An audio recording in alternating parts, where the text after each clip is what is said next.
انشر في النفوس سنا المعاني.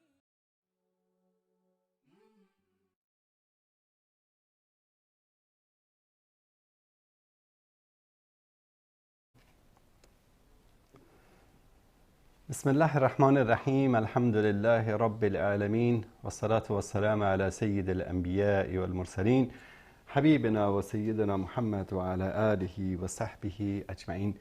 بینندگان عزیز و گرامی، سلام الله علیکم و رحمته و برکاته. در خدمت شما عزیزان هستیم با قسمت دیگری از برنامه آن روی سکه. امیدوار هستیم در هر گوشه این جهان پهناور که هستید الله سبحانه و تعالی یار و نگهدار شما عزیزان باشد. در برنامه امروز در مورد موضوع خیلی مهم میخوایم صحبت بکنیم. آفتی که متاسفانه مسلمانان، حتی علما و دعوتگران نیز دچار آن شدند.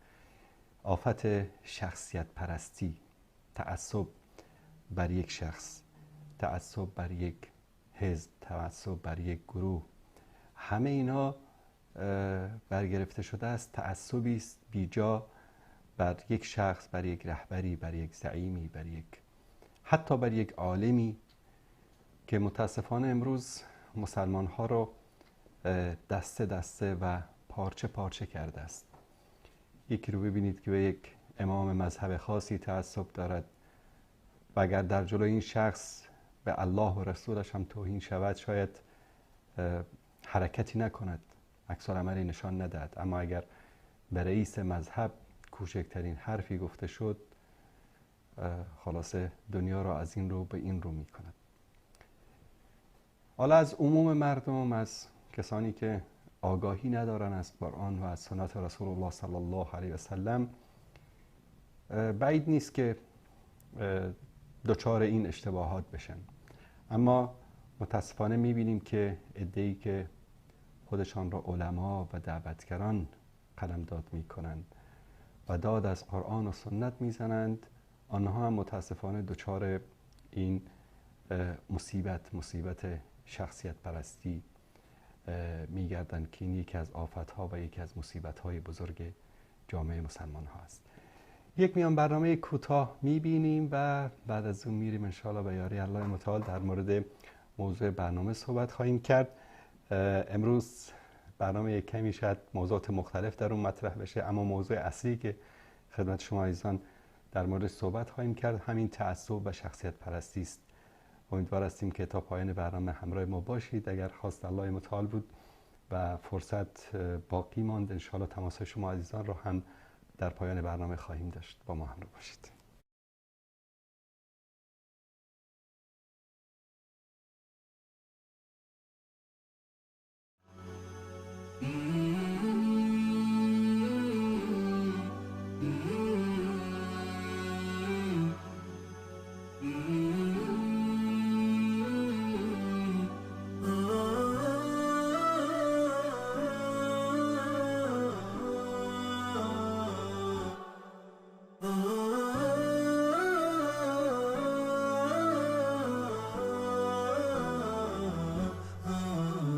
نداء الحق صوت قد شجاني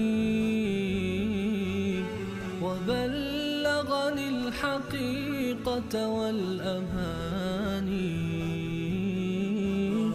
وكان لي السبيل إلى المعالي ونورا للهداية والبيان.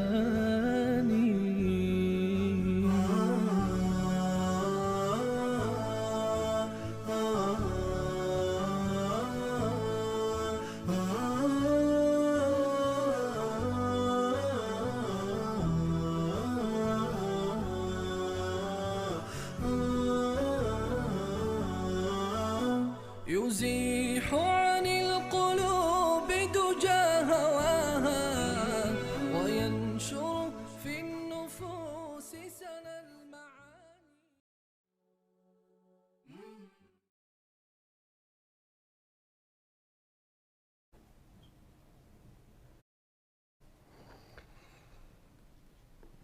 با سلام دوباره خدمت بینندگان عزیز و گرامی. همانطوری که گفتم موضوع برنامه ما این است که عده‌ای از مسلمانان، علما، حتی دعوتگران گرفتار تعصب شخصیت پرستی شدن. به طور مثال اگر شخصیتی، رهبری، عالمی حرفی اشتباه هم بزند، برخلاف قرآن و سنت حرف بزند، چنان با شد و مد از او دفاع میکنن، حرفهای او رو توجیه میکنن و حتی در مقابل قرآن و سنت حرف او را قبول میکنن، ارج مینهند. این یعنی شخصیت پرستی. پرستیدن تنها این نیست که انسان بره به یک بتی بسازه یا به بت سجده بکنه، یا اینکه یک انسانی رو در قبله قرار بده به او سجده بکنه. وقتی که رسول الله صلی الله علیه و آله و سلم در قضیه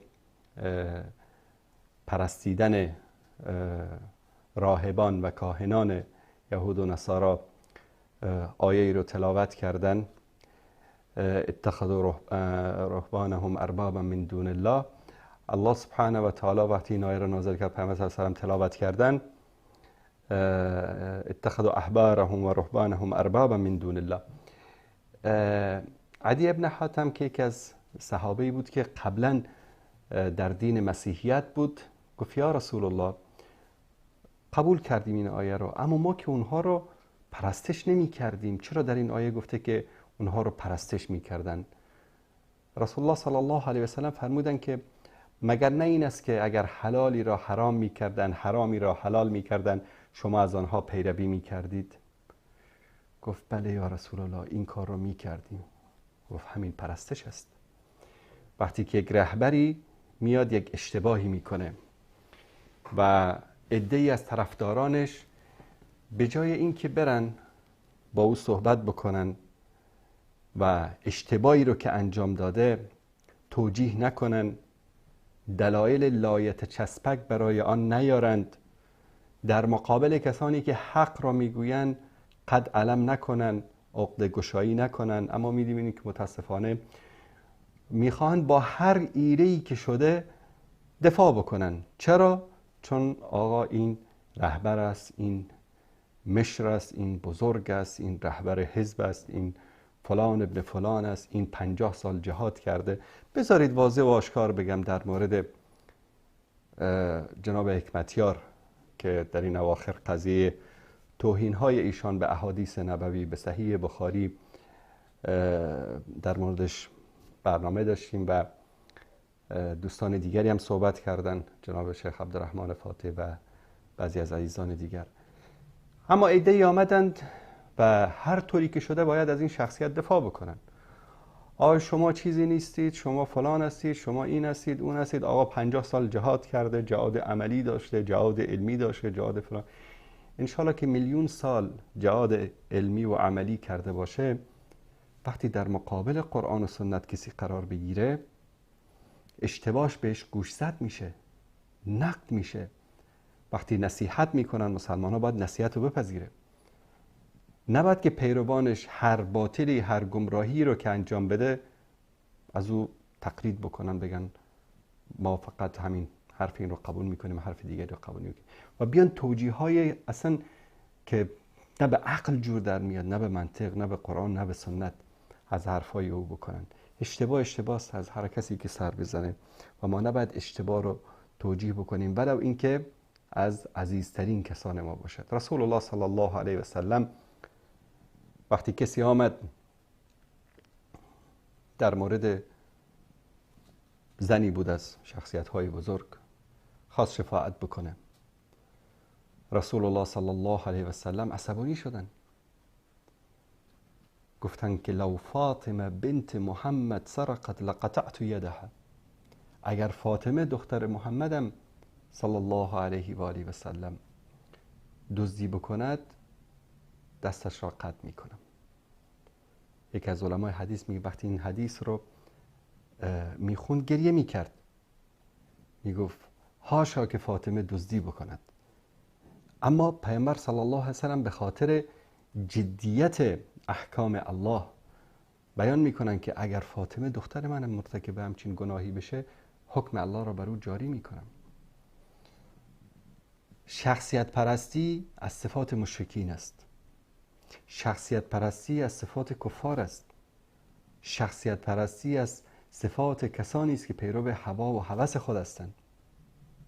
حالا این قسمت صحبت‌های من رو شاید بگیرم ببینید تکفیر کردن.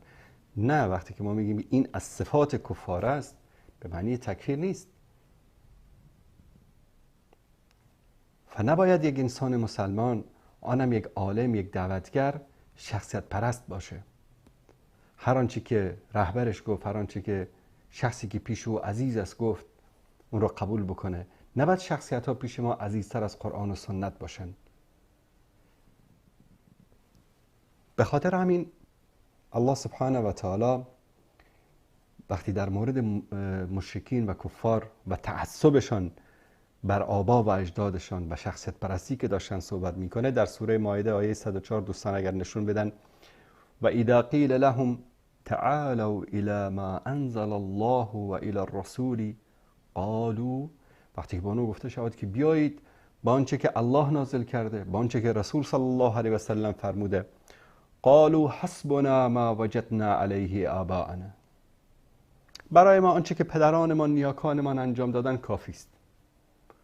بابا جان، این حرف رهبر تو مخالف قرآن و سنت است. نه خیر، حکمتیار سے بزرگ است، حکمتیار سے کأنه معصوم است، کأنه که وحی نازل شده بر نیست. اینطوری این صفت مشرکین است که ما تعصب به اشخاص داشته باشیم. الله متعال شاهد است، والله الذی لا اله الا هو، هیچ کینه شخصی با حکمتیار و غیر حکمتیار نداریم.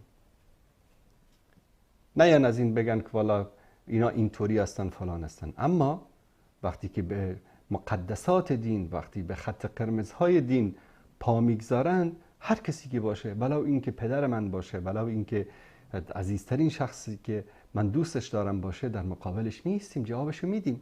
نباید انسان تعصب داشته باشه. الله متعال در جواب اونها میگه: اولو کان آباؤهم لا یعلمون شیئا ولا یهتدون، آیا مگر اینطور نیست که پدرانشان نمیدانستن و هدایت شده نبودن، هدایت نیافته بودن؟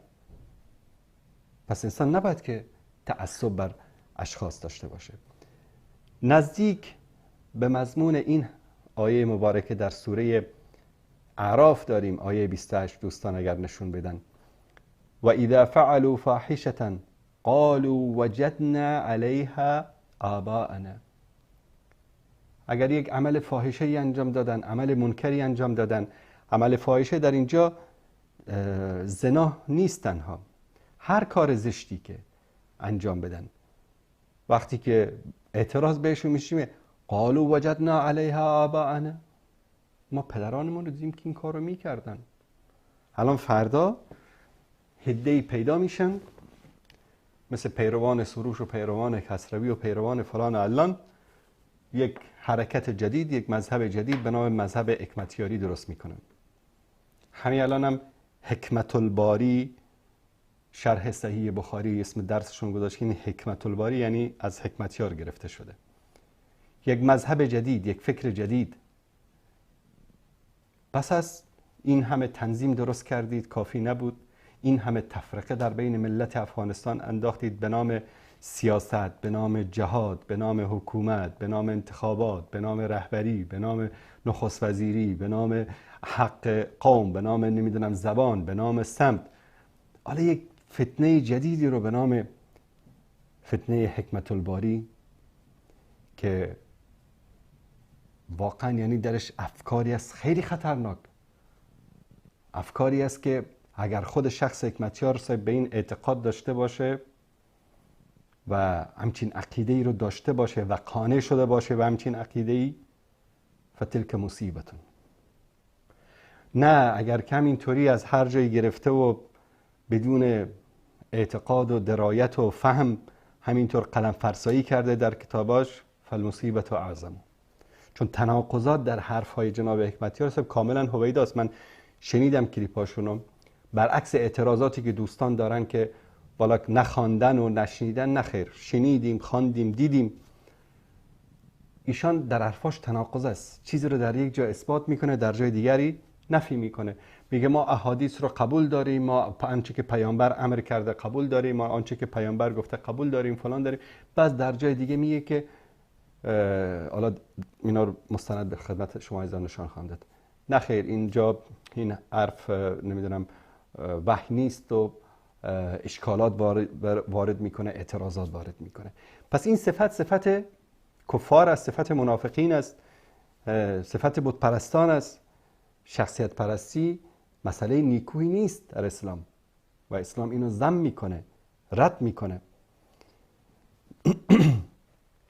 بعد از اون الله سبحانه و تعالی در ادامه همین آیه میگه که والله، اونا میگفتن که قالوا وجدنا علیها آباءنا والله امرنا بها، خدا به ما امر کرده.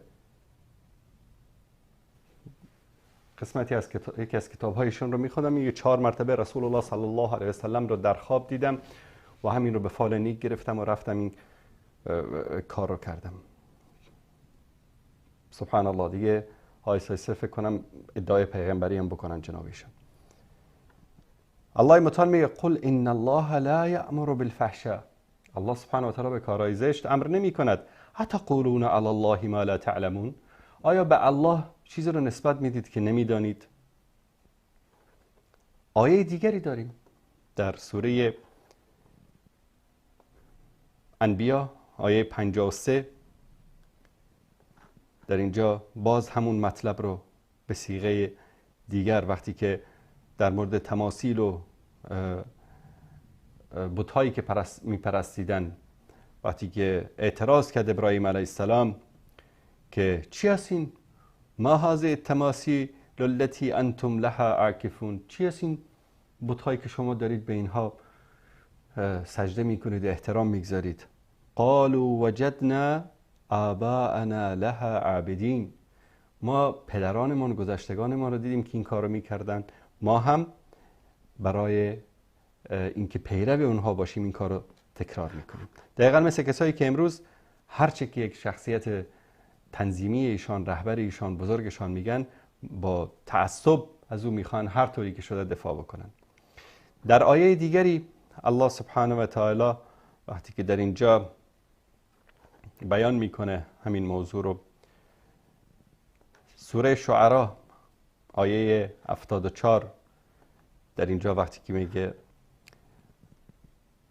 در مورد بت هاست، در مورد بت پرستی است، شخصیت پرستی، اون بت پرستی قدیم، الان بت پرستی نوین. بت پرستی نوین همین شخصیت پرستی است. به شکل استفهام انکاری میپرسه ابراهیم علیه السلام قال هل یسمعونکم اذ تدعون، آیا وقتی دعا میکنید شما رو میشنون؟ او ینفعونکم او یضرون، یا شما رو نفعی میرسانن یا به شما ضرری میرسانن؟ جوابشون چی است؟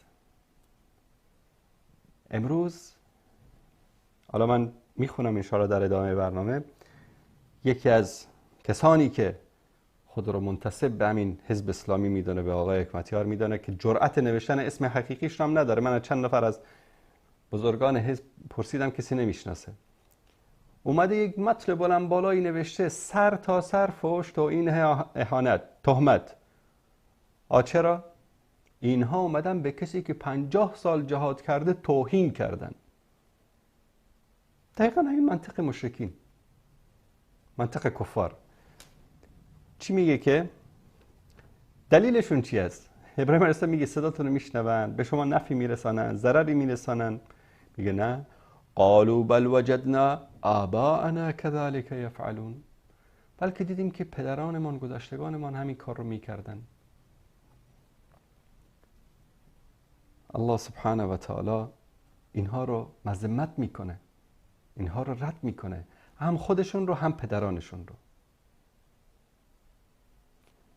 کسانی که امروز چشم بسته و کورکورانه از حکمتیار دفاع میکنن به خاطر توهین ها و اهانت هایی که به بخاری و به احادیث رسول الله صلی الله علیه وسلم کرده، فردا اینا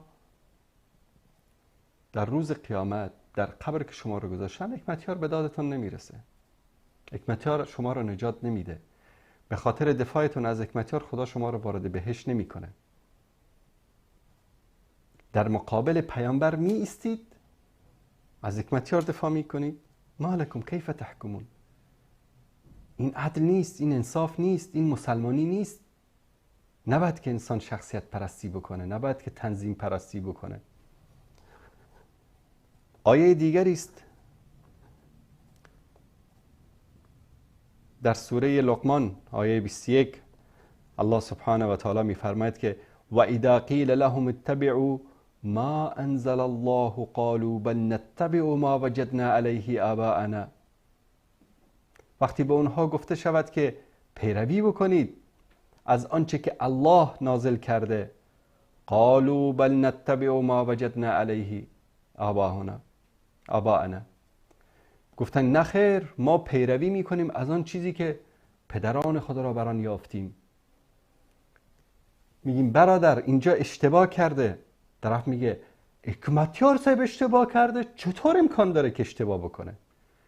اینقدر کتاب نوشته. کتاب زیاد نوشتن دلیل حقانیت نیست. مولا باقر مجلسی هم 110 جلد کتاب بهارالانوار نوشته. 110 جلد. من نمیدانم جناب کارگردان اینجا حضور دارن، آیا از علمای اهل سنت کسی هست که 110 جلد کتاب نوشته باشه در حدیث مثلا؟ نیست. در تاریخ نیست. در تفسیر نیست.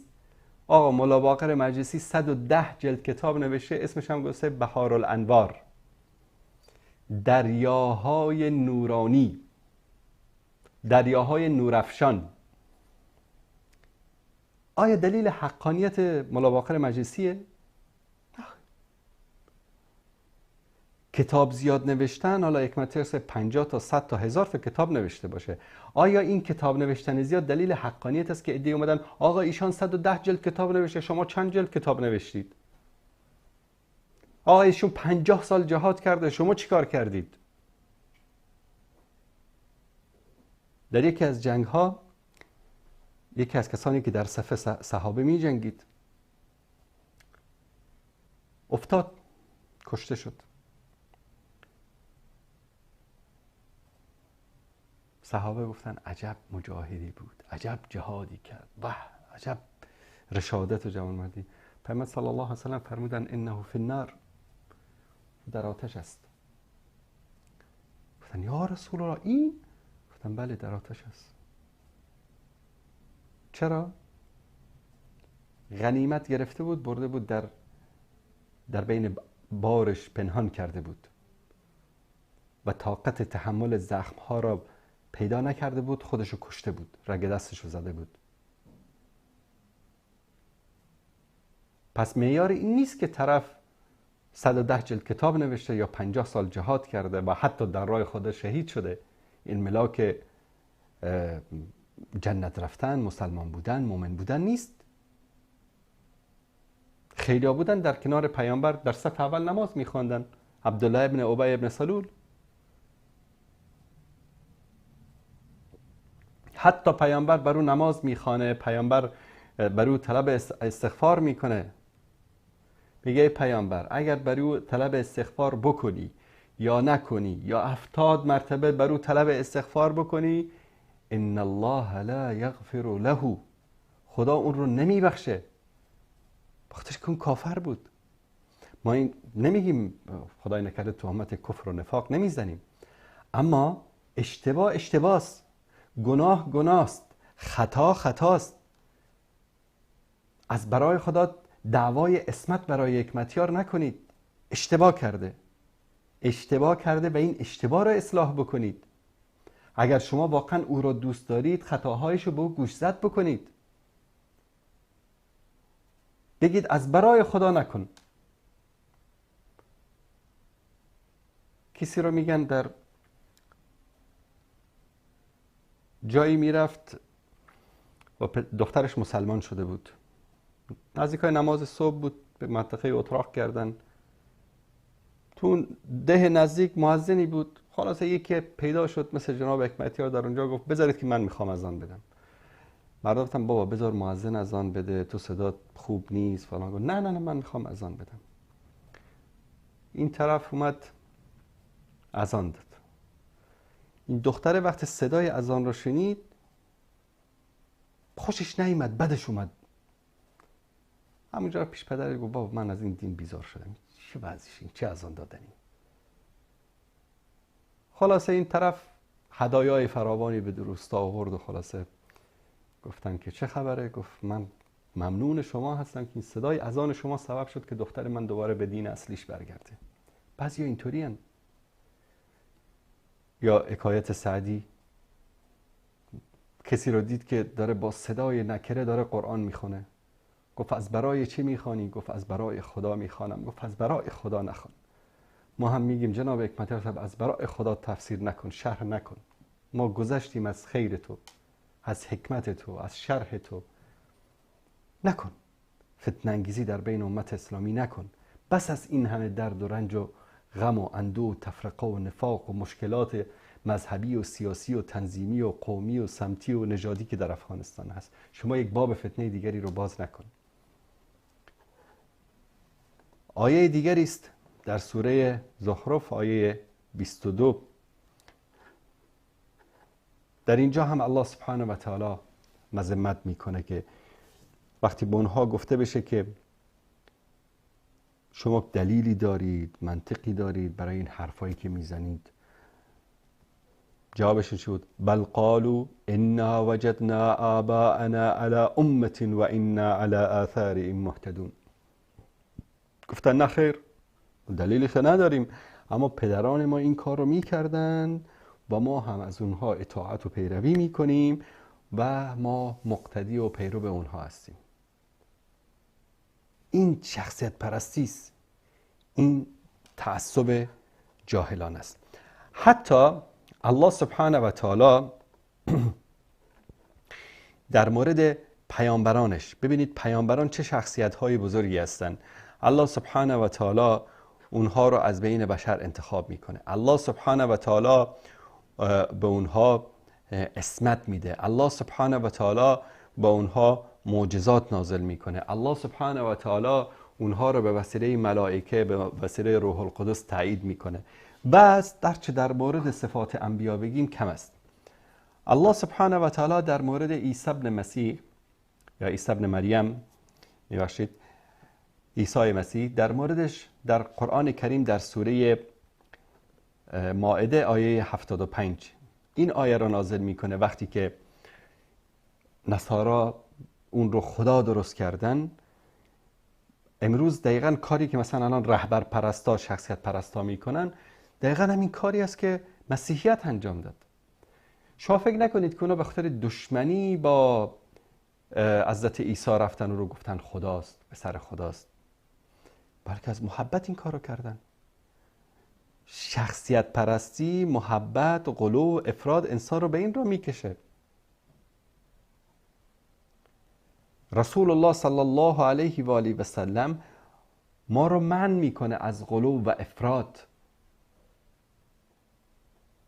در حدیث صحیح میفرمایند که ای مسلمانان، مرا مانند عیسی ابن مریم در مورد من غلو و افراط نکنید. من بنده الله و فرستاده او هستم. در مورد حضرت عیسی الله متعال چی میفرماید؟ ما المسیح ابن مریم الا رسول قد خلت من قبل الرسل و امه صدیقه. عیسی مسیح پسر مریم فقط پیامبر است، رسول است.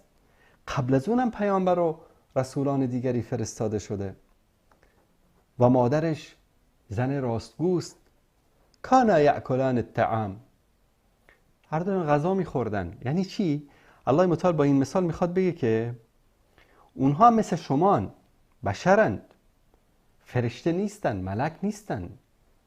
غذا خوردن یعنی چی؟ غذا میخوره، این غذا میره در معده‌اش، در روده‌اش، مجبور میشه که این رو از بدنش بره خارج بکنه و همون صفات بشریت وجود داره در این. مثلا شیعه میگن چی میگن؟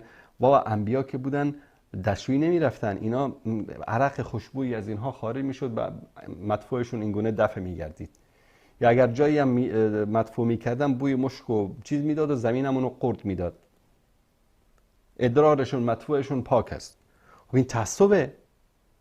الله متعال در اینجا وقتی میگه کانا یاکلان الطعام یعنی چی؟ یعنی غذا میخوردن و این غذا از راه طبیعی از بدنشون خارج میشد.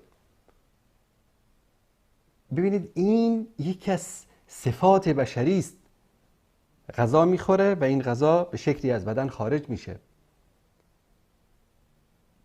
الله متعال این مثال رو میاره که بگه که عیسی بشر است، خدا نیست، الله نیست، رب نیست.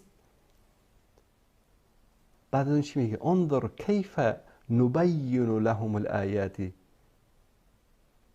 ببین چطور ما برای اینها نشانه های قدرت خودمون رو، عظمت خودمون رو بیان میکنیم. ثم انظر انا یؤفکون. ببین که چطور اینها تهمت میزنن، بهتان میبندن، میگن پسر خدا بوده، خدا پسری گرفته برای خودش. قل اتعبدون من دون الله ما لا یملک لكم ضرا ولا نفعا والله هو السمیع العلیم. غیر از الله بشری رو میپرستید که صاحب نفع و ضرری برای شما نیست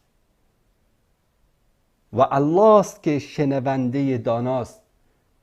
ادعونی استجب لکم میگه. پس تعصب نکنید، عیسی را از اون مرتبه بشریتش بالا نبرید. ببینید انبیا فضیلتشون در این است که بشرن. اگر ملک می بودند، خب امروز ما چی می گفتیم؟ پیامبر که ملک بود دیگه. لا یعصون الله و یفعلون ما یؤمرون. معصیت الله را انجام نمی دادن چون طبیعتشون طبیعتی بود که در اونها هوا و هوس نیست، حب گناه نیست. خداوند مثل یک ربات هایی ساخته که فقط خدا را عبادت میکنن، اوامر الله را اجرا میکنن، هرگز هم نافرمانی نمیکنن. این که فضیلت نشد. اگر بشر اینطوری باش می بود ما دیگه فضیلتی نمی داشتیم بر ملائکه، اشرف مخلوقاتی نمی شدیم. فضیلت ما در این است که الله سبحانه و تعالی به ما در وجود ما حب خیر و حب شر را قرار داده و توسط پیامبران و کتب آسمانی راه درست رو به ما نشان داده. فهدیناه السبیل، راه رو براش نشون داده. اما شاکرا و اما کفورا. راه بهشت، راه دوزخ مشخص کرده توسط چی؟ توسط پیامبران.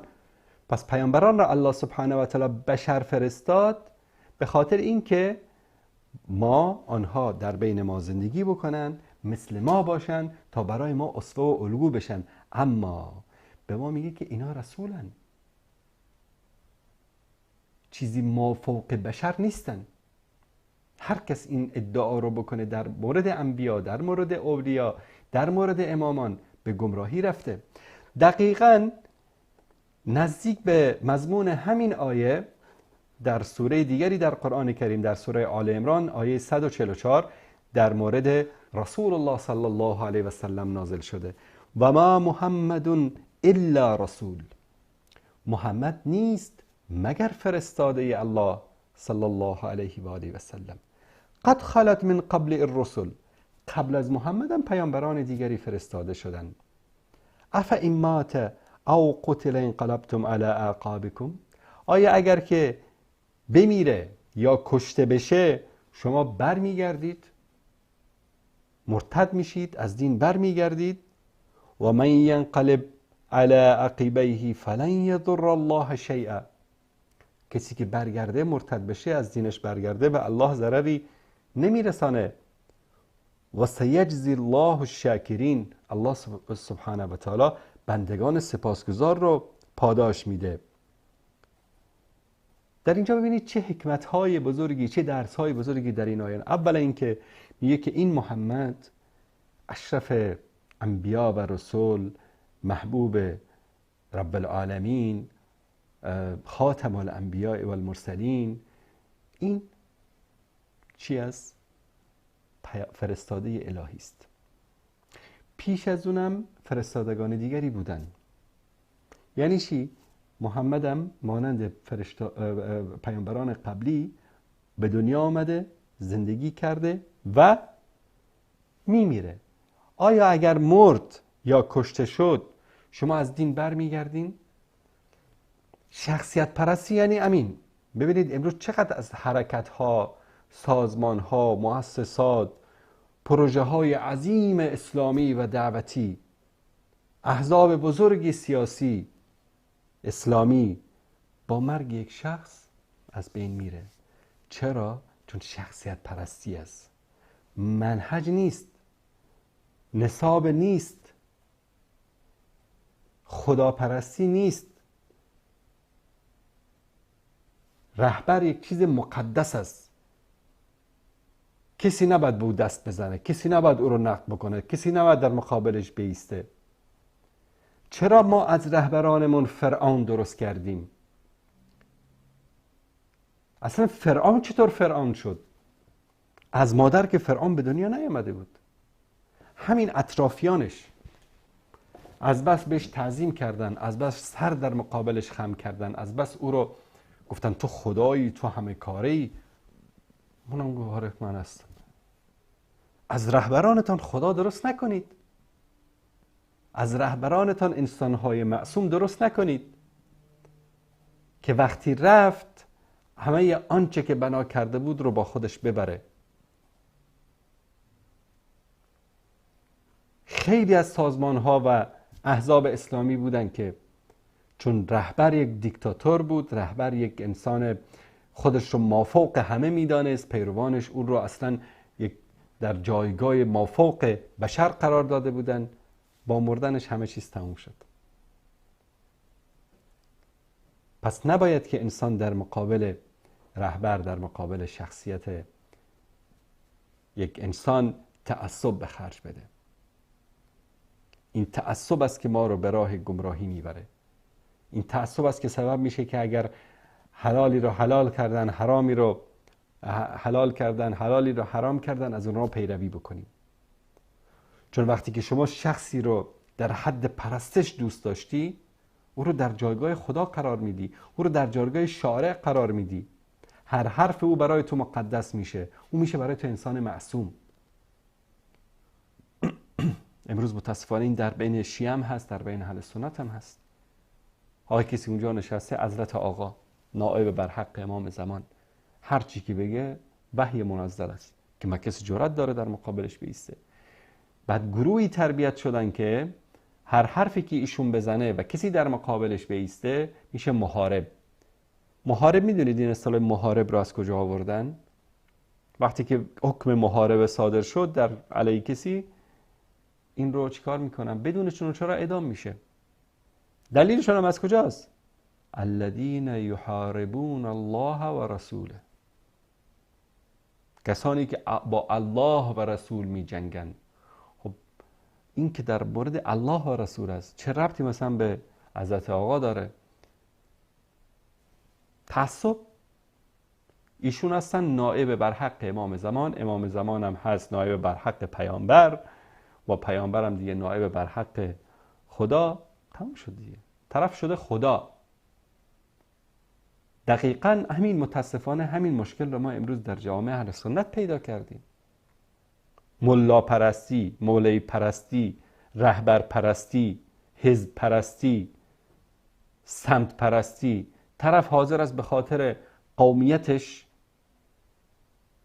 حاضر است در مقابل همه انسان ها بیسته، در مقابل حق بیسته. و این مشکلی است که متاسفانه امروز خیلی از دعوتگران ما، علمای ما گرفتار اون شدن. شخصیت پرستی مصیبت است. شخصیت پرستی یک آفتی است در بین علما و دعوتگران که الله سبحانه و تعالی ما را از شر این تعصب کورکورانه، از شر شخصیت پرستی، شخص پرستی، رهبر پرستی دور بکنه. با جناب شیخ سلیمانی داشتیم صحبت می‌کردیم. واقع جالبی رو امروز ذکر کردن که حضرت عمر بلند میشه سر منبر در مورد مهریه زنها میخواد یک مبلغی رو تعیین بکنه که آقا مهریه فقط بعد از این مبلغ، نه کم نه بیش. حاکم بود، امیرالمومنین بود، اومد سر منبر گفت که یا الناس، من همچین تصمیمی گرفتم. پیر زنی بلند شد از اون وسط گفت که تو چه کاری که این تصمیم رو گرفتی؟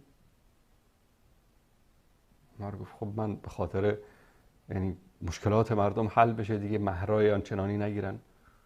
خدا به ما این اجازه رو داده چقدر که دلمون میخواد مهر تعیین بکنیم برای خودمون. سننه، به تو چه؟ حکم خدا مهم است یا حکم تو؟ وقتی آیه رو خواند اینطوری حرف زد حضرت عمر گفت یا ایها الناس، عمر اشتباه کرد به این پیرزن درست گفت. امروز تلویزیون بر یا حزب اسلامی، افراد حزب اسلامی، مفکرین، علما، دعاتی که منسوب به حزب اسلامی هستند، به جای اینکه بیان با 1001 دلیل لایتچسبک توجیه بکنن، دفاع بکنن، بابا جان برید شما نصیحت بکنید که حداقل شما میتونید، نزدیک هستید، میتونید صداتون رو برسانید که از برای خدا نکنید، این حرفایی که داری میزنی اشتباست. و اگر این کار رو نکنید فردا در پیشگاه الله شما هم مسئول هستید، چون سکوت کردید. عالمی که حق رو نگه، عالمی که در مقابل باطل سکوت بکنه، عالمی که در مقابل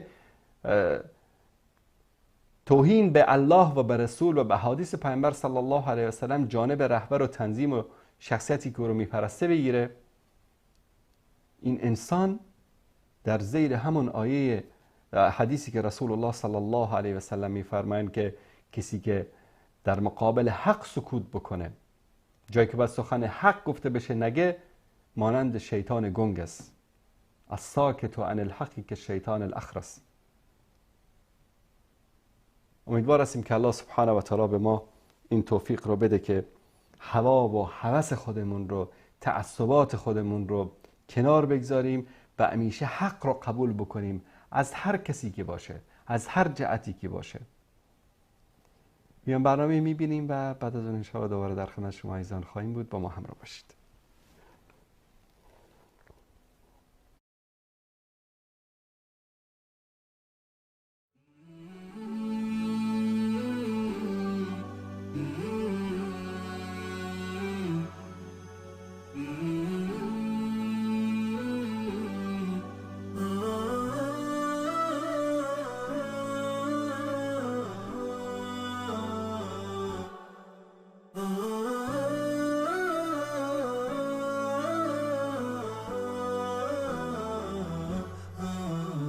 نداء الحق صوت قد شجاني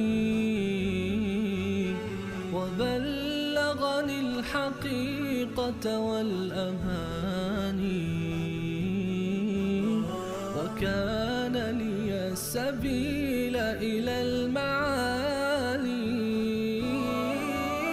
ونورا للهداية والبيان.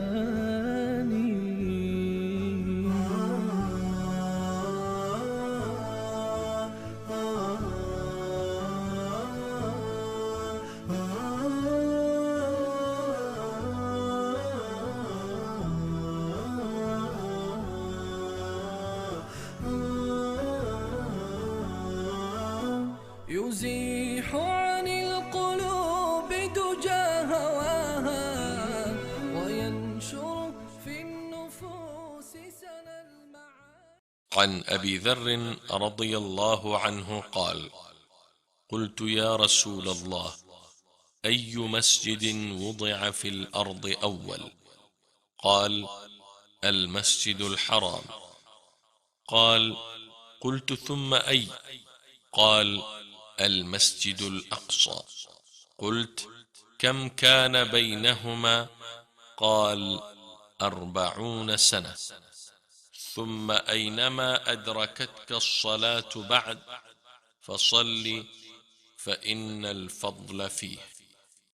در صحیح بخاری حدیث شماره 3366 و صحیح مسلم حدیث شماره 520 ابوذر رضی الله تعالی عنه روایت می کند که از پیامبر صلی الله علیه و آله و سلم سوال کردم. گفتم ای رسول الله، کدام مسجد اول بار در زمین ساخته شده است؟ فرمودند مسجد الحرام. ابوذر رضی الله تعالی عنه فرمود گفتم پس از کعبه کدام مسجد پیش از سایر مسجدها ساخته شده است؟ فرمودند مسجد الاقصی یا بیت المقدس. گفتم فاصله ساختن آنها از هم چقدر بوده است؟ فرمودند 40 سال. سپس فرمودند هرگاه وقت نماز رسید در هر جا که باشی نماز را بخوان، چون خیر و ثواب در این است. یعنی برای امت پیامبر صلی الله علیه و آله و سلم این امتیاز وجود دارد که هرگاه وقت نماز رسید در هر جایی که باشند می توانند نماز را بخوانند، به جز جاهای مشخصی که به دلایلی نهی شده که در آنها نماز خوانده نشود، مانند گورستانها و حمامها و غیره، که نماز خواندن در این گونه جاها ممنوع است.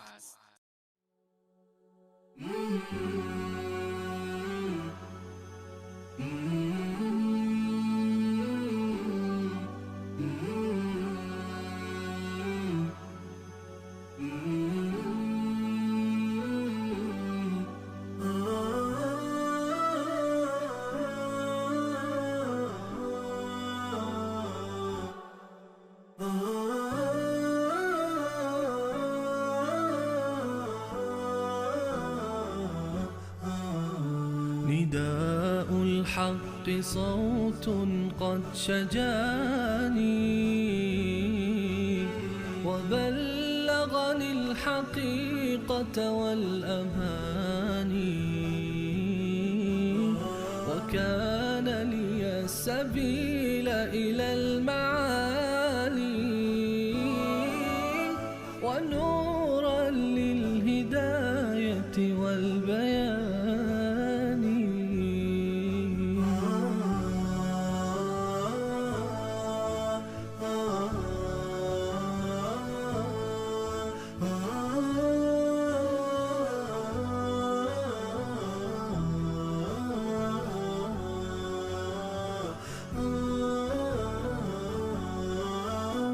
يزيح عن القلوب دجى هواها وينشر في النفوس سنا المعاني.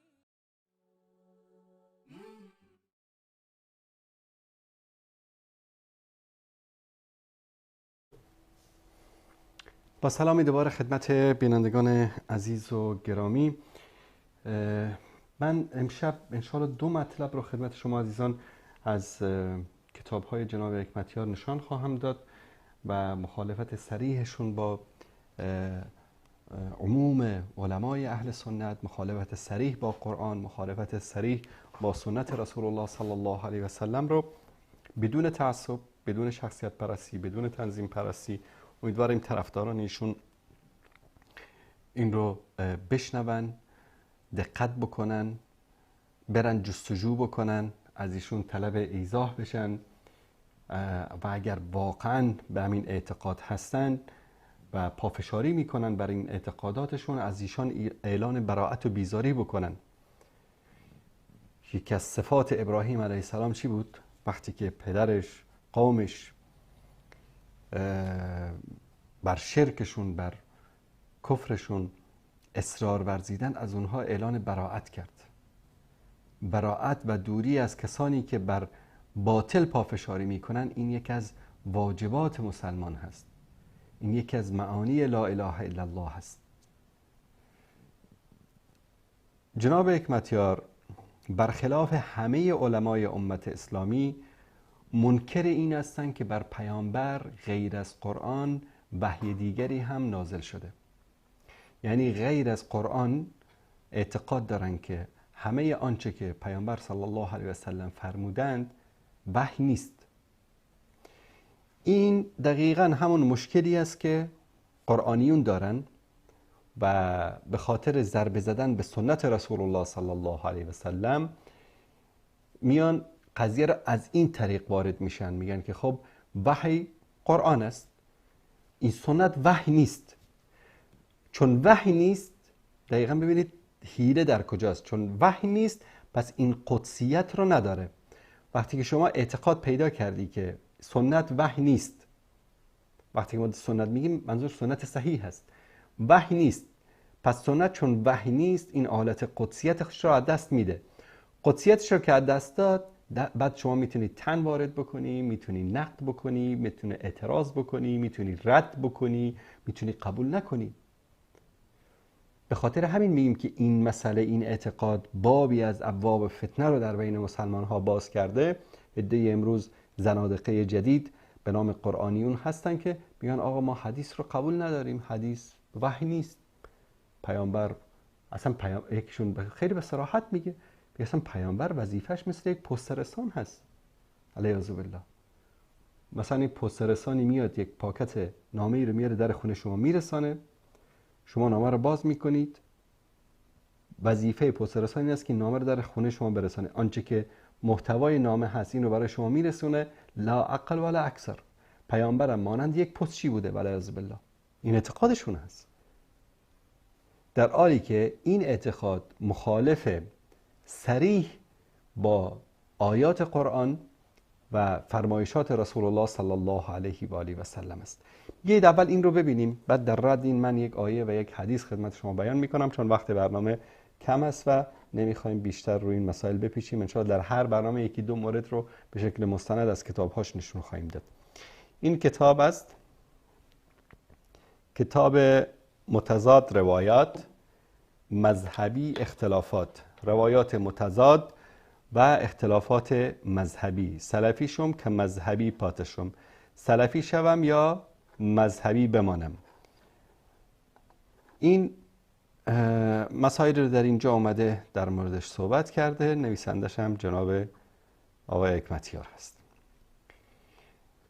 من صفحات زیادی رو اسکن کردیم. خب یک مطلبی رو در اینجا از این قسمت من خدمت شما عزیزان بیان میکنم. در صفحه 326 میاد در مورد مذاهب صحبت میکنه، بعد در مورد قضیه خلافت حضرت علی، امارت حضرت علی صحبت میکنه، بعد در مورد امام زمان صحبت میکنه، در به وجود آمدن مذاهب صحبت میکنه اینها، و بعد از اون میگه که بعضیا که ادعا میکنن که وحی به قرآن که نده خلاصه شوی، یعنی بعضی ادعا میکنن که وحی در قرآن خلاصه نشده، و بعد از اون میگن که رسول الله ته ده علی ده امارت وحی هم شوی، او زمون که ائمه ته ده امام زمان ده امامت وحی هم. بعد از پیامبر بر حضرت علی هم وحی شده و در مورد امامت علی وحی شده، در مورد امام زمان به ائمه وحی شده. و همچنین میگه که قادیانی هم چی میگن؟ قادیانانو اونام امینو وای اگر شما میگه به قادیانیت وای چه قرآن وای رسول الله صلی الله علیه و سلم خاتم النبیین است، اونا در جواب شما چی میگن؟ دوای سلسله په قرآن پای ترسیدلی نو تاسو ته وای چه نه وای په قرآن کې خلاصه شوی او نه در راتلو لری پاته رسیدلی. غلام احمد قادیانی ته داسی وای کیده لکه رسول الله صلی الله علیه و سلم. میگه وقتی که با اونها بگی که به قادیانی ها هم بگی، پیروان غلام محمد قادیانی یا فرقه احمدیه که در هند هستن، اونا بگی که خب پیامبر آخر زمان است، سلسله وحی تمام شده، میگن نه، همونطور که به محمد صلی الله علیه و سلم وحی میشد به غلام محمد قادیانی هم وحی میشد. حرف خطرناک. الان بعد از این مثلا میاد آل وجود این فرقه و اینها سبب میشه که این حرف رو بزنن. در صفحه دوستان عزیز اینجا نشون میدن، در صفحه 327 در کتاب روایات متضاد، در اینجا خدمت شما عزیزان این مطلب رو از این قسمت از بالا ادامه همون صفحه 326 هست که در اینجا میگه که یقیناً چه داد طول و خرافی مذاهب و گرد بنصد. میگه یقینا که اساس و پایه همه مذاهب خرافی همین هست. یعنی چی؟ اعتقاد داشتن بر این که به پیامبر صلی الله علیه و سلم غیر از قرآن هم وحی می شده.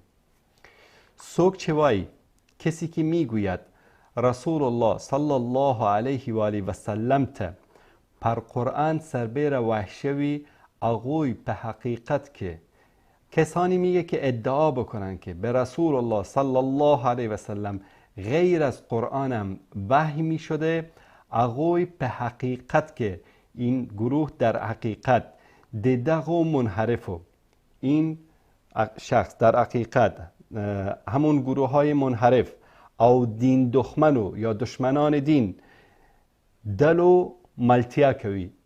میگه که کسانی که ادعا داشته باشن که بر پیامبر غیر از قرآن وحی دیگری هم شده، در حقیقت اینها از همین گروه منحرف و دشمن دین رو همکاری میکنن. ددغ و تکمارانو تبر تلاستی اچوی. میگه به همین انسانهای فریبکار رو تبر اینها رو دسته میده. او ددغوی غلط مشرب مضبوطوی و راه و روش غلط آنها رو چیکار میکنن؟ تحکیم میبخشن، مستحکم میکنن.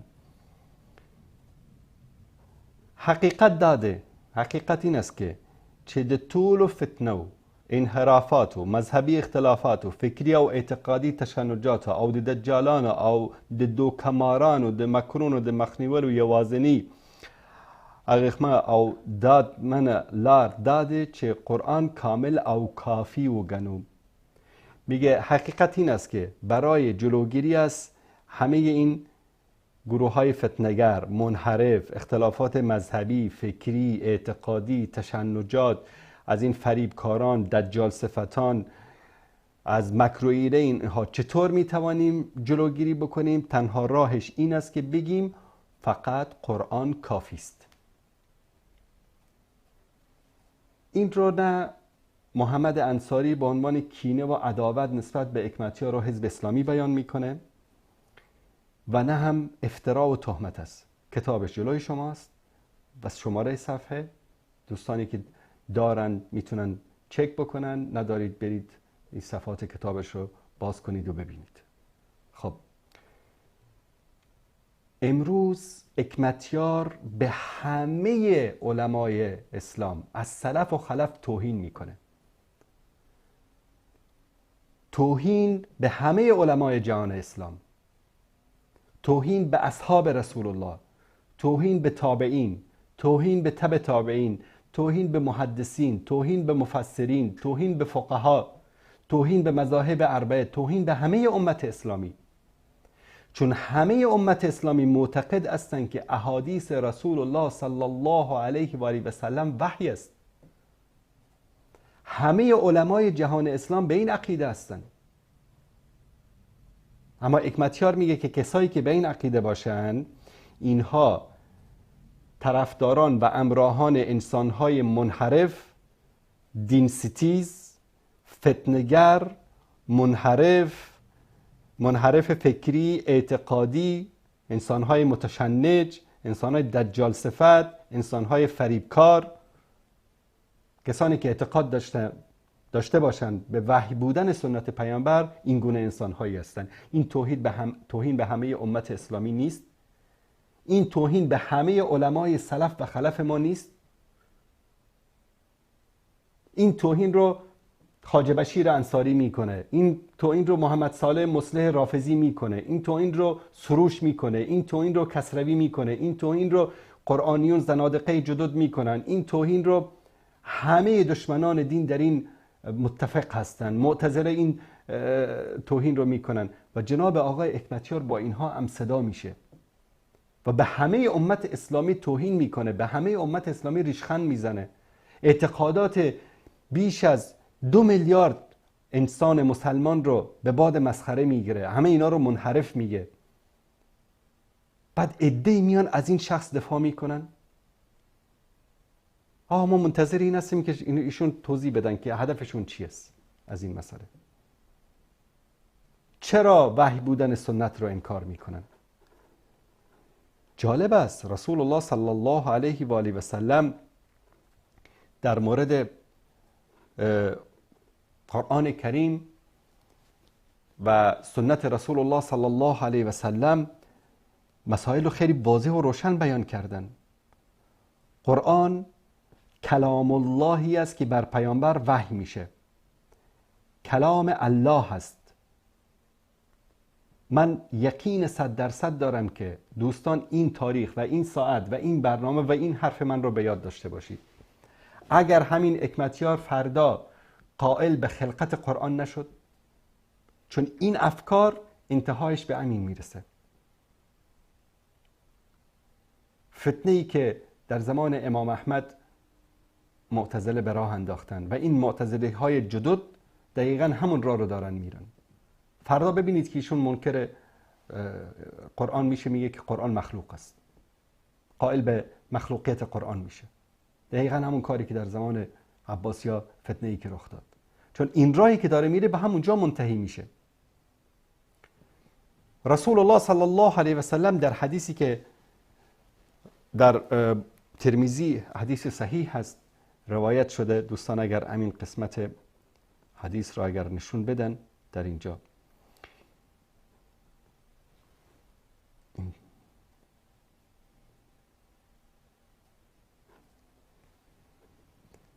پیامبر صلی الله علیه و سلم چون احادیث پیامبر، حرفهای پیامبر که به شکل احادیث به ما رسیده، کلام الله سبحانه و تعالی به عنوان وحی منزل نیست، اما آنچه که پیامبر فرمودند وحی است که از طرف الله به پیامبر شده، سخنان پیامبر است، اما وحی است از طرف الله سبحانه و تعالی. ایشان میفرمایند که لا الفین احدکم متکئا علی اریکته، نشه که یک روزی بعضی از شما اینطوری به بالشت خودتون تکیه بدید مثل جناب حکمتیار، بگید که یأتیه امر مما امرتو، یک از احادیث من، یک از اوامر من به او برسد، او نهیت عنه، یا چیزی که از اون نهی کردم، فیقول لا ادری، والا نمیدونم، ما وجدنا فی کتاب الله اتبعناه، آنچه که در کتاب الله پیدا کردیم برای ما همونو پیروی میکنیم و کافی است. این وحی نیست؟ معجزه نیستیم؟ 1400 سال بعد امروز کسانی آمدن که میگن که آقا همین قرآن کافی است. دیدید که در کتابش براتون نشون دادم که اگر میخواید از همه این اختلافات و همه اینا دور بشیم، بچسبیم به همین قرآن، بگیم قرآن وحی است، بقیه دیگه وحی نیست، همه رو بندازیم سطل آشغال. جناب حکمتیار، شما اگر همین کار رو هم بکنی، امروز از همون آیه قرآنی که شما برای صلح با حکومت اشرف غنی استفاده میکنی، از همون آیه داعش برای کشتن تو استفاده میکنه. از همین آیات قرآنی که شما از اون دیگر برداشت دارید، شیعه دیگه برداشت داره. مثلا ان عدت الشهور عند الله 12 شهرا، شما برداشتتون چی است جناب حکمتیار؟ میگه که در نزد الله سبحانه و تعالی 12 ماه هست، از محرم شروع میشه تا ذوالحجه تمام میشه، محرم، صفر، ربیع الاول، ربیع الثانی، جمادی الاولی، جمادی الثانی، رجب، شعبان، رمضان، شوال، ذوالقعده، ذوالحجه، 12 ماه معروف است همه اهل سنت. اما شیعه چی میگه؟ ان عدت الشهور عند الله 12 شهر، یعنی 12 امامه، 12 امام است. پس قرآن هم سبب اختلاف است طبق منهج شما، چون شیعه از این آیه‌ای که تو برداشت میکنی که ماها در نزد خداوند 12 ماه هست، شیعه میگه امامان در نزد خدا 12 امام است. فردا چرا دوستان عزیز میگم که این راه که میرود به ترکستان است؟ امروز احادیث رو میزنه به عنوانی که وحی نیست، سبا قرآن میگه مخلوق است، کلام الله سبحانه و تعالی نیست و آیاتی در قرآن وجود داره که باید حذف بشه چون سبب اختلاف و تفرقه است. کسانی که این راه رو رفتن منتهی شده به همین، منتهی شده به انکار دین، انکار قرآن، منتهی شده به کفر و زندقه. علما امروز باید جلوی این یاوه‌گویی ها رو بگیرن، جلوی کسانی که بدون تخصص در امور دین میان وارد خط قرمزهای دین میشد بگیرن. شما دعوتگر هستی، عالم هستی، رهبر هستی، بیا در فضایل اعمال صحبت بکن، بیا در سیاست صحبت بکن، بیا در حکومتداری در اسلام صحبت بکن، بیا در مورد فقه جهاد صحبت بکن. تو رو چه به این که قرآن بعد از قرآن وحی دیگری هست یا نیست برخلاف رأی و نظر همه امت اسلامی؟ این گمراهی نیست؟ بعد عده‌ای میان دفاع میکنن، دفاع کورکورانه. و من یقین دارم شاید همین حرفای من رو هم بگیرن فردا برنامه بسازن آقا فلانی اینطوری گفته، نه جناب حکمتیار حرفاش درسته فلان است. الله متعال میگه و ما ینطق عن الهوى، پیامبر از هوا و هوس سخن نمیگوید. این هو الا وحی یوحى، آنچه پیامبر میگوید وحی است. این که سنت پیامبر، احادیث پیامبر وحی است بر پیامبر، اتفاق نظر دارن، اجماع امت اسلامی بر این اتفاق دارن. و این تهمت هایی که صفات زشتی که جناب حکمتیار به اشخاصی که این اعتقاد رو داشته باشن میزنن، به این معنی است که همه علما، مفسرین، فقها، همه جهان اسلام از صدر اسلام، از صحابه گرفته تا امروز همه منحرفن، همه نمیدونم فلانن، اینن. حرفاشو که دیدید از کتاب خودش نشون دادم. الله سبحانه و تعالی میفرماید که و ما آتاکم الرسول فخذوه و ما نهاکم عنه فانتهوا، آنچه که پیامبر به شما آورده، آنچه که به شما گفته بگیرید و عمل کنید و از آنچه که نهی کرده شما هم دوری بکنید. شاید بیاد اینجا بگه که آقا و ما آتاکم الرسول فخذوه، این منظورش در اینجا قرآن است. پس طبق منهج جناب حکمتیار قرآن سبب اختلاف و بدبختی بین امت اسلامی شده، چون که در اینجا چرا الله سبحانه و تعالی نگفته که و ما آتاکم الرسول من القرآن فخذوه و ما نهاکم عنه فی القرآن فانتهوا؟ خب یک قرآن در اینجا اضافه میکرد تموم شده بود. هیچ فتنه‌گری نمیتونست که فتنه انگیزی بکنه در بین امت اسلامی. چرا این کارو نکرد؟ شما با این کار داری زبان دشمنان دین رو بر علیه قرآن و سنت پیامبر باز میکنی.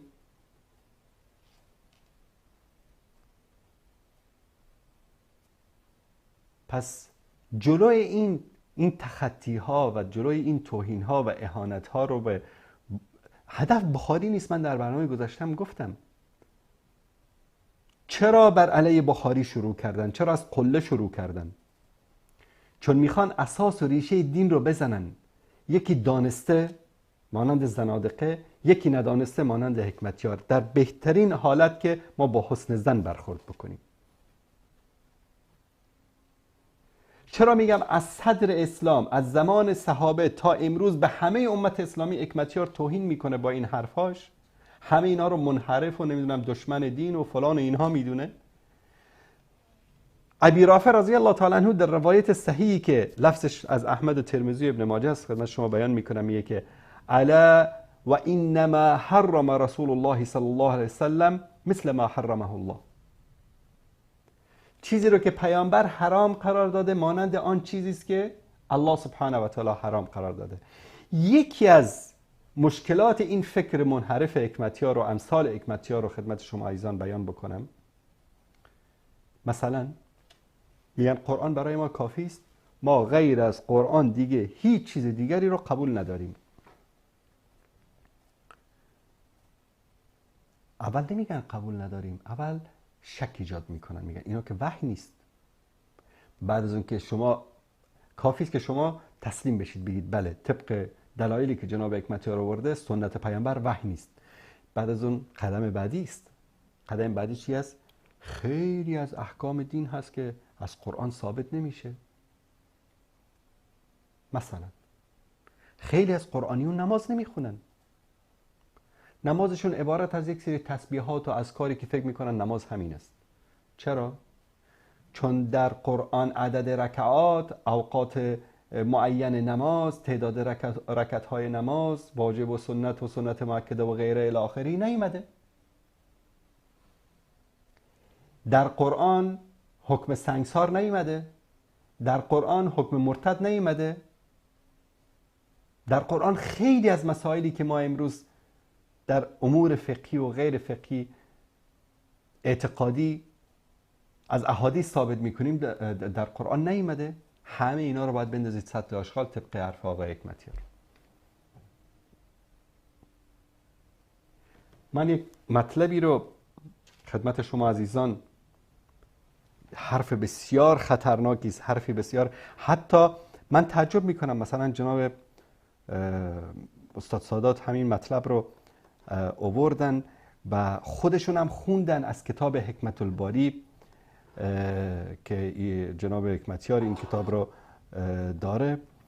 من خدمت شما عزیزان دقیقا همون قسمت رو که ایشان میخوانه از کتاب حکمت الباری خدمت شما عزیزان بگذارم اینجا با هم بشنویم. گوش کنید. با او حدیث صحیح که قبول شده امت قبول کرده با او تعارض نداشته باشه.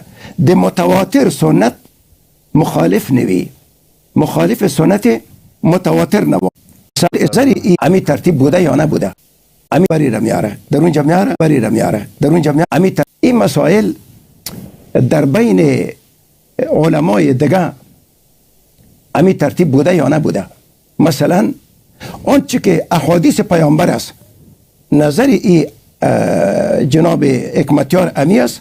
اول در کتاب خود حکمت الباری در جلد اولش صفحه 17 مقدماتی خبری را میاره. در اونجا میاره هر علم ذات مخصوص اصطلاحات لري، هر علم از خود اصطلاحات مخصوص داره.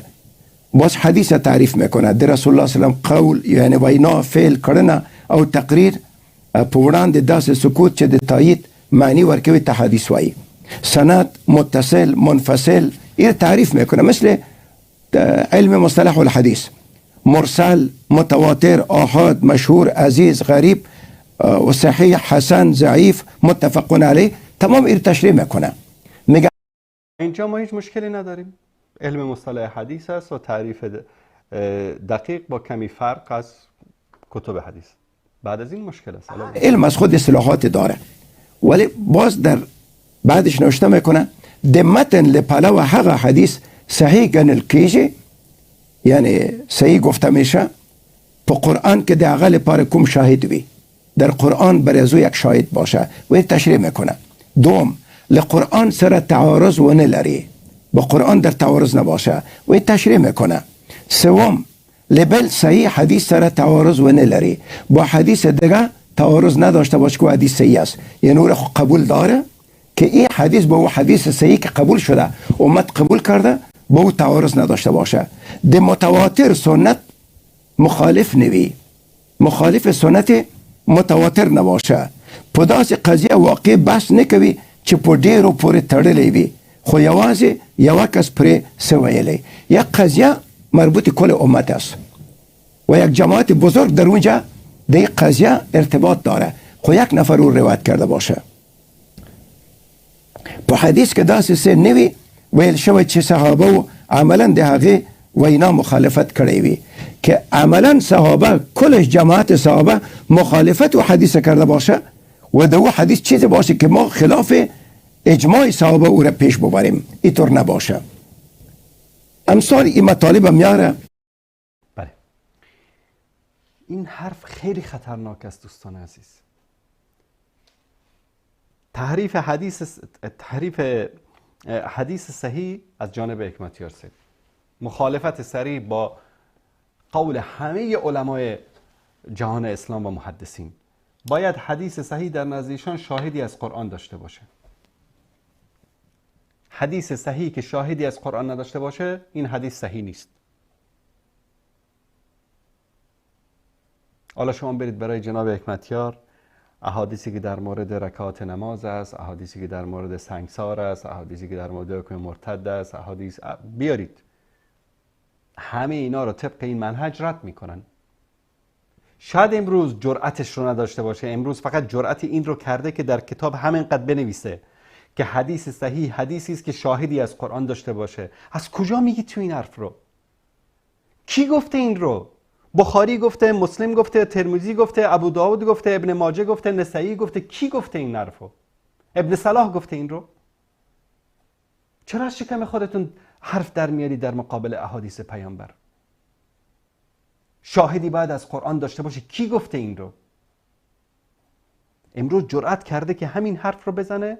باور به خدا بکنید فردا همه احادیث صحیحی که شاهدی از قرآن نداشته باشه رو رد میکنه. و ما همه امور دینمون که در قرآن بیان نشده، فقط در قرآن گفته شده که ان الصلاة كانت علی المؤمنین کتابا موقوتا. بقیه همه تفاصیل نماز در سنت نبوی برای ما ثابت شده. حرف دیگری که خیلی خطرناک بود اگر متوجه شده باشید، میگه که اینطوری نباشه که یک امر مهم امت رو یک نفر روایت کرده باشه و بقیه روایت نکرده باشن. یعنی اشاره است به حدیث غریب یا آحاد که در همین کتاب من انشالله در برنامه آینده فرصت بشه نشون بدم که حدیث انما الاعمال بالنیات رو رد میکنه.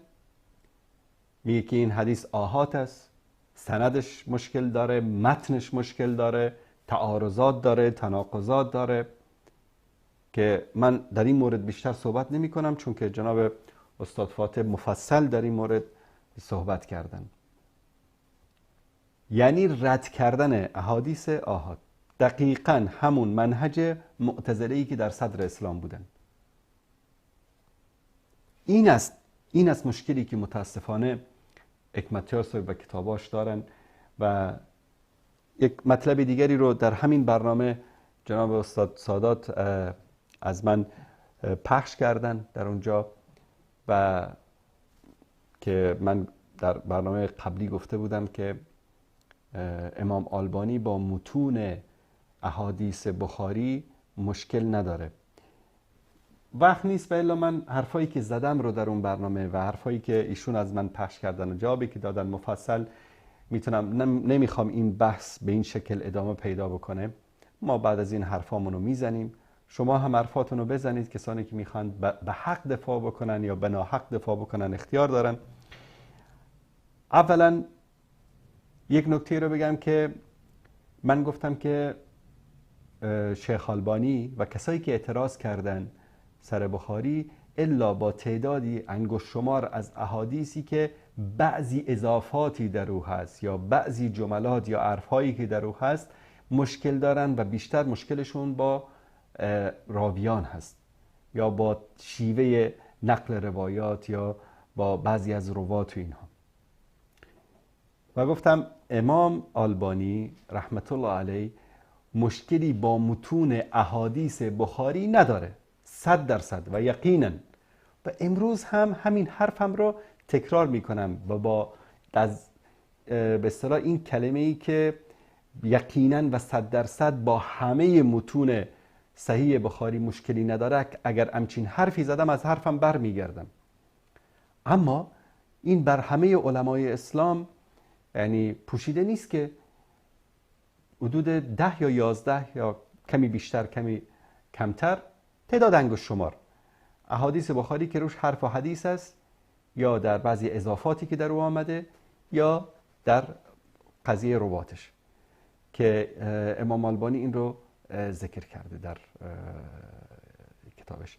منتها من حتی در برنامه قبلی هم گفتم که چنان ادبی امام آلبانی داره با بخاری که هیچ وقت نرفته کتاب بخاری رو مثلا صحیح بخاری کتابی بنویسه، بلکه اومده چیکار کرده؟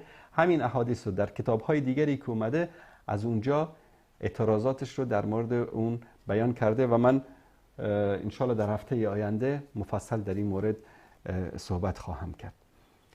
به هر صورت ما در هر برنامه انشالله الحمدلله این مژدرم به شما عزیزان بدم، کتابای جناب حکمتیارم خیلی از صفحاتش اسکرین شده به دستمون رسید، بعضی از فایل‌های پی دی اف هم رسید و کتاباشون هم الحمدلله از طریق یکی از دوستان به دست آوردیم که انشالله امیدوارم به زودی به دستم برسه.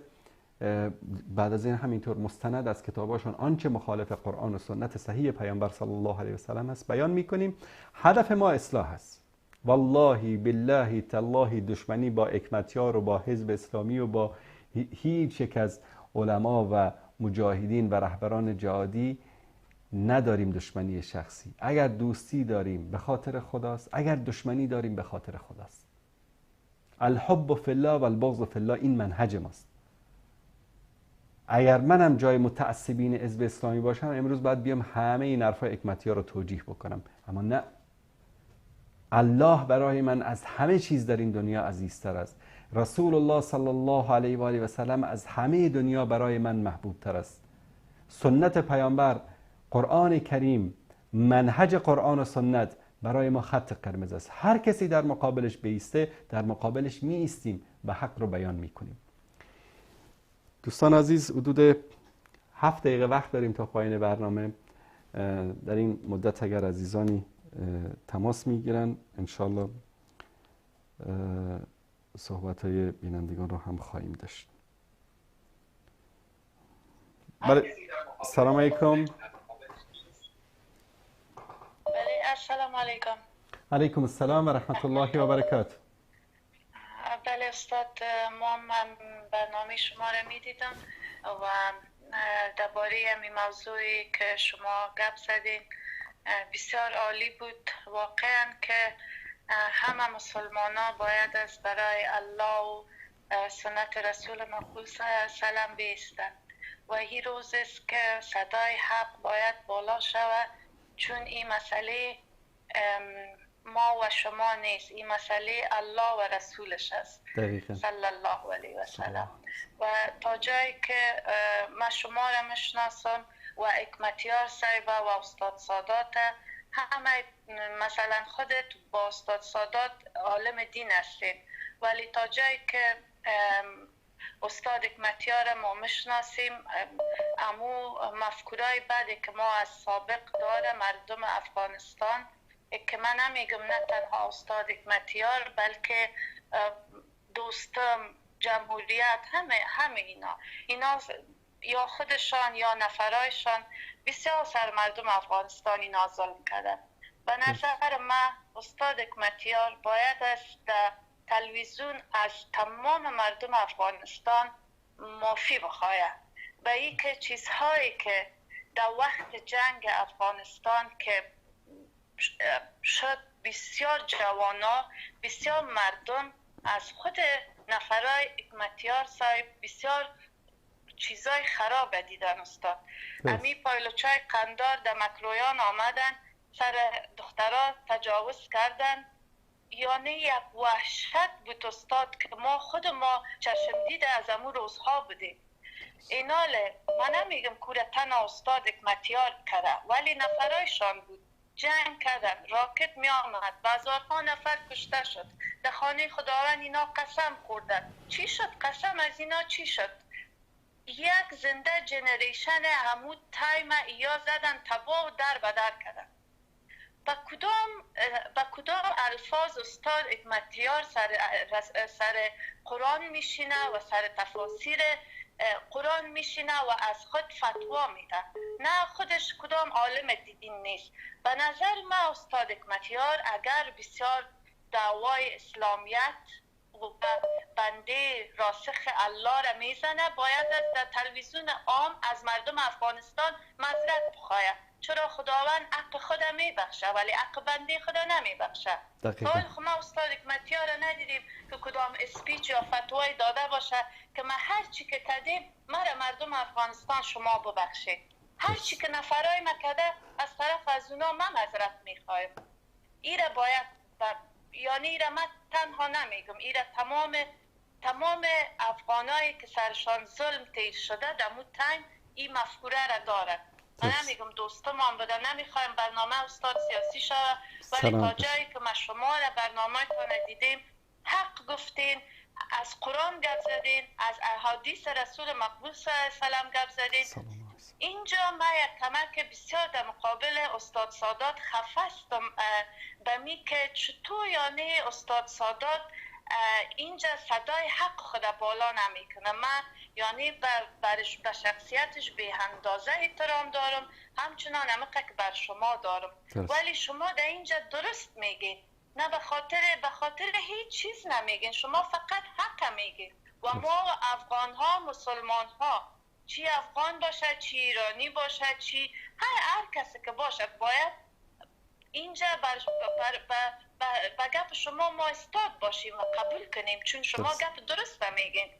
و من خانم سیمین عمر هم خواهش کردم که چون برنامه‌شان صدای حق هست، باید از ما گفتم که یک برنامه بگیرن که امی مسئله حل شود. به خاطر ما نمیخوایم که در مقابل استاد سادات ما یک مفکوره داشته باشیم که نه خی ما که سالها که برنامه استاد سادات دیدیم، آیا ای تو یک فکر داره، ای تو یک چیز از در قلب دلش. درست.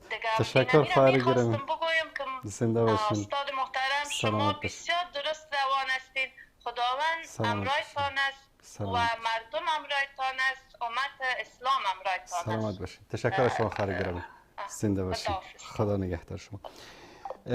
این هرگز به این معنا نیست که خدای نکرده استاد سادات بر باطل هست یا که خواهر سیمین یا دیگران شاید روش فرق بکنه، شاید طرق بیان مطلب فرق بکنه، اما یقین دارم که اگر حق و حقیقت بر جناب استاد سادات آشکار بشه، هیچ وقت بر تعصب قومی، تعصب سمتی، تعصب حزبی، تعصب حکمتیار و غیره ندارن.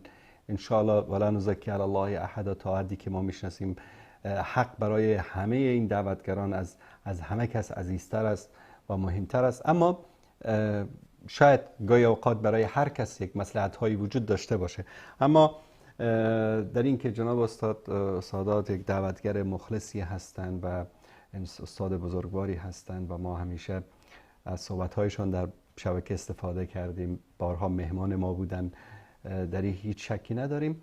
اما حالا هست گاهی اوقات انسان شاید اشتباه بکنه، شاید من اشتباه بکنم، حکمتیار اشتباه بکنه، هر کدام ما جایز الخطا هستیم، معصوم نیستیم. آخرین تماس رو میگیریم. بیننده گرامی بفرمایید. شبکه نوره. بله بفرمایید. میخواستم امرای استاد انصاری اگر مزاحم ننه‌شون چند کلمه صحبت کنید. شما مستقیم دارید با من صحبت میکنید، بفرمایید. خودی استاد انصاری صحبت میکنم، شما استاد انصاری؟ بله شک دارید؟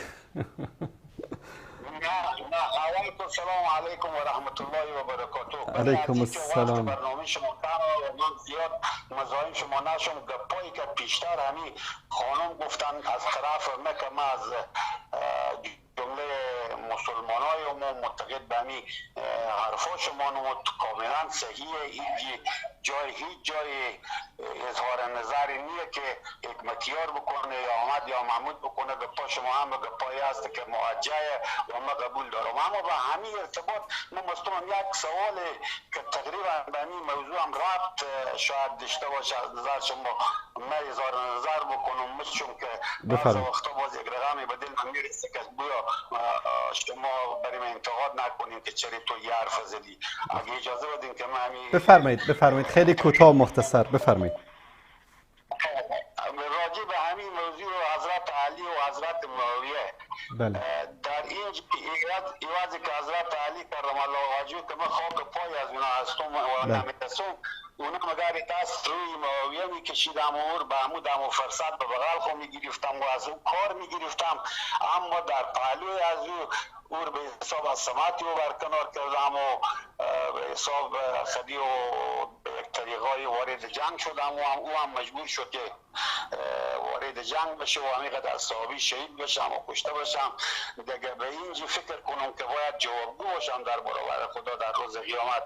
نه چون فکر مسیحیه یا نیه دیگه که و عشره مبشره هم وعده بهشت بر اینا داده شده، اینا که جا خود خورداره. اما به نظر من اینا مگر در نظر خداوند پاسخگو همی کارا خو هم حضرت علی هم حضرت معاویه باشه. باشه چشم. در این مورد من مختصر صحبت میکنم گرچه وقت برنامه به پایان رسیده. تشکر از شما برادر عزیز. خیلی تشکر. ما منتظر جواب هستم. خدا نگهدار شما. من جواب شما را از دو طریق میدم. یکی از طریق به اصطلاح یکی از ائمه بزرگوار شیعه میدم، یکی هم از طریق قرآن کریم. هر دوتاش از طریق قرآن کریم است. و یک لحظه فقط من بتونم این رو بله دقیقا اینجا هست. یک روز اومدن پیش امام موسی کاظم، عده‌ای اومدن گفتن که والله ما یک سری حرف ها داریم در مورد معاویه و در مورد نمیدونم عمر و در مورد ابوبکر و خب چون فتنه‌ای بود که در صدر اسلام ایجاد کرده بودن دشمنا. بعد حضرت امام موسی کاظم اینا رو گفت بیاید اینجا. گفت آیا شما دوستان عزیز صفحه کامپیوتر من رو نشون بدید، سوره حشر است. گفت که آیا شماهایی که این حرفا رو دارید میزنید که والا معاویه این کارو کرد و ابوبکر این کرد و عمر این کرد و فلان این کرد، گفت شما از کسانی هستید که الله متعال در موردشون میفرماید که للفقراء المهاجرین الذين اخرجوا من دیارهم و اموالهم یبتغون فضلا من الله و رضوانه؟ آیا شما جمله مهاجرین هستین که الله در موردشون فرمود که کسانی که دشمنان اونها را خارج کردن از سرزمینشان و اموالشان را از دست دادن به خاطر الله سبحانه و تعالی و به خاطر بهشت و ینصرون الله و رسوله و الله و رسول رو نصرت دادند، اولئک هم الصادقون، شما از این جمله مهاجرین هستین؟ گفتن نه یا ابن رسول الله ما از جمله مهاجرین نیستیم. گفت آها حتما شما پس از جمله کسانی هستین که در آیه 9 الله متعال در موردشون میفرماید که والذین تبوأوا الدار والایمان من قبلهم یحبون من هاجر الیهم ولا یجدون فی صدورهم حاجة مما اوتوا و یؤثرون علی انفسهم ولو کان بهم خصاصه. آیا شما جمله اون انصاری هستید که در مدینه وقتی مهاجرین آمدند اینها جایشون رو، خونهشون رو، زندگیشون رو به اونها دادن و دوست داشتن کسانی رو که به سوی آنها هجرت کرده بودند و در سینه هایشان نسبت به این مهاجرین هیچ کینه و حقد و کینه ای نداشتن، اونها رو بر خودشون ترجیح میدادن. یعنی چی؟ حتی بهترین چیزهای خودشون رو به اونها میدادن، حتی خودشون اگر نداشتن فقیر بودن اونها رو به خودشون ترجیح میدادن. نه یا ابن رسول الله ما کجا، انصار کجا، ما نه از جمله مهاجرین هستیم نه از جمله انصار. گفت پس والله قسم میخورم که شما از جمله آن کسانی نیستید که در ادامه سوره حشر در آیه 10 الله متعال میفرماید که والذین جاءوا من بعدهم، کسانی که بعد از مهاجرین و انصار یعنی بعد از صحابه، بعد از علی، بعد از معاویه، بعد از عمر، بعد از ابوبکر، بعد از حسن، بعد از حسین میآیند. والذین جاءوا من بعدهم یقولون، کسانی که بعد از آنها آمدن میگویند ربنا، پروردگارا، اغفر لنا، ببخش مالا، ولاخواننا الذین سبقونا بالایمان، و آن برادران ما را که در ایمان از ما سبقت گرفتن، ولا تجعل فی قلوبنا غلا للذین آمنوا، و نسبت به آن مؤمنان در قلبهای ما حقد و کینه و عداوت و دشمنی قرار نده. ربنا انک رؤوف رحیم، پروردگارا تو هستی بیگمان پروردگار رؤوف و مهربان. اینها امتی هست که گذشتن برادر عزیز.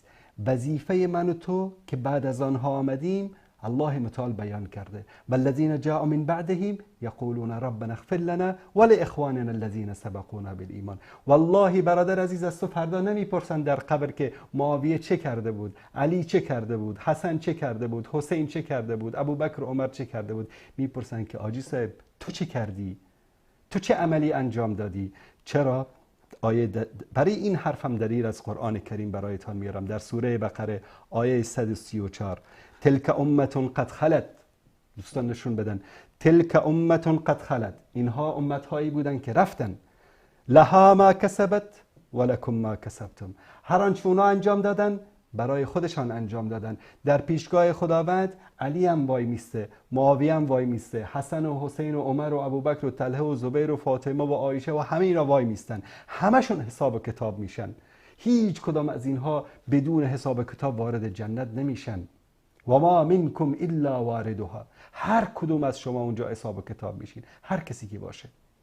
جواب میدن، اشتباهی کردن، خطایی کردن، ظلمی کردن، ستمی کردن، الله متعال بازخواست اونها رو میکنه. اما تلک امتون قد خلت، اینها امت‌هایی هستن که رفتن، هر چی کردن برای خودشان کردن، خودشان حساب کتاب میدن. ولکم ما کسبتم، و برای شماست آنچه که انجام میدهید. شما از اعمال خودتان حساب پس میدهید، از اعمال ابوبکر، عمر و علی و طلحه و زبیر و حسن و حسین و عایشه و حفصه و فاطمه حساب پس نمیدین. ولکم ما کسبتم ولا تسألون عما كانوا يعملون. و از شما نمیپرسن که اونا چی کار میکردن، از شما میپرسن که شما چی کار کردید، شما چه عملی انجام دادید. پس برادر عزیز، به دنبال این نگردید که والا معاویه چه کرد، علی چه کرد. تلک امتون قد خلت. خداوند در قرآن کریم میگه و این طائفتان من المؤمنین اقتتلوا. اگر دو گروه مؤمن با هم جنگیدن در سوره حجرات، یعنی دو گروه مؤمن امکان داره با هم بجنگن. الله متعال اول آمد ایمانشان را ثابت کرد، گفت ای مسلمان ها امکان دارن که دو گروه مؤمن با هم بجنگن، هر دو تاش مؤمنن، امکان داره با هم بجنگن. پس این که معاویه و علی جنگ کردن مسائلی بوده، اختلافاتی بوده، بین خودشون بوده، در تاریخ بوده، گذشته، به ما ربطی نداره. ما بیایم ای در این موضوع کنکاش بکنیم، حالا کی بر حق بود، کی بر باطل بود، این رو محاکمه کن، اون رو به دادگاه بکش. این وظیفه من و تو نیست. امیدواریم که الله سبحانه و تعالی، من عذر میخوام از عزیزان در شبکه که مجبور بودم این سوال رو اینطوری پاسخ بدم، چون شبهات خیلی از دوستان از خاصن روشنفکران جدد که امروز در هر مجلسی بشینی آقا معاویه این کار کرد، علی این کار کرد، به ما چه؟ تلک امتون قد خلت. تا آن روی سکه دیگر که باز هم در خدمت شما عزیزان خواهم بود، همه تان را به پروردگار متعال میسپارم. و صلی الله علی سیدنا و حبیبنا محمد و علی آله و صحبه اجمعین. و السلام علیکم و رحمت الله و برکاته.